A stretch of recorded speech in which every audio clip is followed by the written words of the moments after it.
بسم اللہ الرحمن الرحیم. اس سے یہ پتہ بھی چل گیا کہ اسلام کا اپنا ایک انداز ہے. جس طرح ہم اعوذ باللہ من الشیطان الرجیم پڑھتے ہیں اس طرح بسم اللہ الرحمن الرحیم بھی پڑھتے ہیں. بات بہت سے سنو.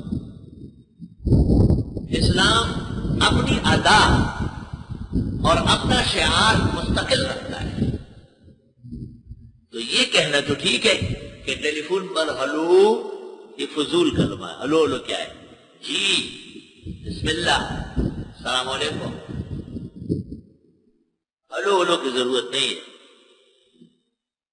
لیکن آگے ایک مسئلہ چلا ہے کہ ٹیلی فون کی گھنٹیوں پر تلاوت آتی ہے، نعتیں آتی ہے، جو جائز کلمات ہیں، بہترین کلمات ہیں وہ آتی ہے.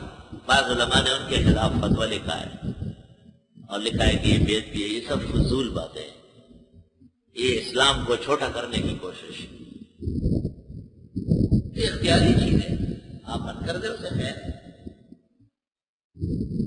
ساز ہو، قسم قسم کے ٹانگ ٹکور ہو، اس کے خلاف فتویٰ نہیں ہے. لیکن اگر کئی صورت مزمل شروع ہو گئی یا کہیں کوئی عمدہ قسم کی حمد باری تعالی یا کوئی نعت مصطفی تو بس فتویٰ تیار ہے دارالفتاء کے بے روزگاروں کا.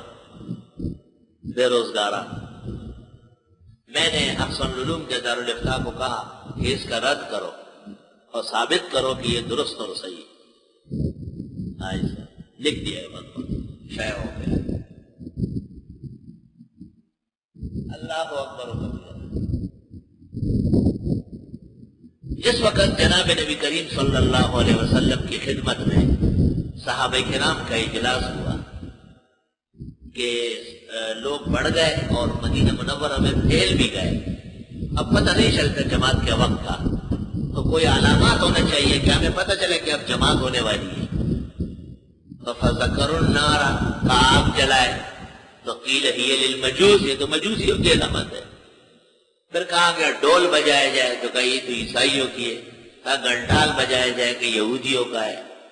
دیکھو پرائی چیزیں مسترد کر دی گئی، ایک بھی قبول نہیں ہو رہی. مجلس اسی طرح برخاست ہو گئی اور سب فکر مند رہے کہ کیا ہونا ہے. عبداللہ ابن زید ابن عبد ربہ صاحب التعزیب وقفا له فخرا وشرفا بالتعزیب لهذه الامہ المرحومہ. انہوں نے خواب دیکھا کہ ایک آدمی کے پاس طبلہ ہے، یہ اس کو کہتے ہیں کہ افلا تبیعوا ھذا، بیچنا نہیں. اس نے کہا لے، کہا لانادی بہ الناس للصلاۃ، نماز کے لیے لوگوں کو بلاؤں گا. تو انہوں نے کہا الا ادلک علی خیر منہ، اس سے بہتر بتاتا ہوں. جب نماز کا وقت ہو جائے کسی اونچی جگہ آپ کا آدمی کھڑا ہو جائے اور وہ کہ اللہ اکبر اللہ اکبر، اذان دے. پھر جب جماعت کھڑی ہونے لگے پھر وہی کلمات تکبیر کے طور پر، اقامت کے طور پر گئے. حضرت صلی اللہ علیہ وسلم کو جب یہ بیان کیا، ابو داؤد شریف اور ترمذی شریف میں ہے، آپ نے فرمایا انہا لرؤیا صادقہ وفی روایت انہا لرؤیا صالحہ، بالکل سچا اور بہترین خواب ہے. اور عبداللہ ابن زید ابن عبد ربہ کو کہا کہ بلال کو کہے نا کہ وہ اذان دے، آپ ساتھ کھڑے ہو جائیں، کلمات تلقین کریں.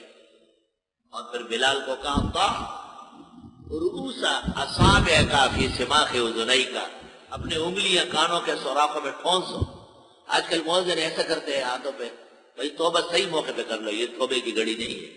اپنے جرائم سے توبہ کسی اور موقع پہ کر لو. کوئی ویسے کھڑا ہو جاتا ہے مصری ظالم مزل نہیں. ضع اصبعیک فی سماخ اذنیک ومد بہا صوتک، فرمایا کہ انگلیاں کانوں میں ٹھونسو.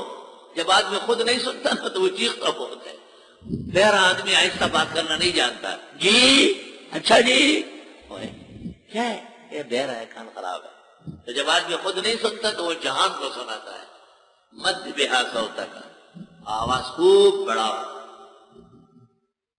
تو آواز بڑھانے میں دو تین باتیں شامل ہیں. ایک تو یہ ہے کہ اللہ اکبر نہیں، اللہ اکبر. ایک بزرگ ہندوستان سے آتے تھے، وہ لوگوں سے کہتے تھے یہاں کراچی میں اور پاکستان میں کہ نہیں بہت زیادہ نہیں کھینچے، 5 الف اور 6 الف۔ ایک دن میں نے کہا خیر تو ہے، میں نے کہا خیر تو ہے، ٹھیک ہو، صحت مند ہو۔ میں نے کہا جس قدر پھیلا سکتے ہیں یہاں تک کہ سمندر کی مچھلیاں سن لیں۔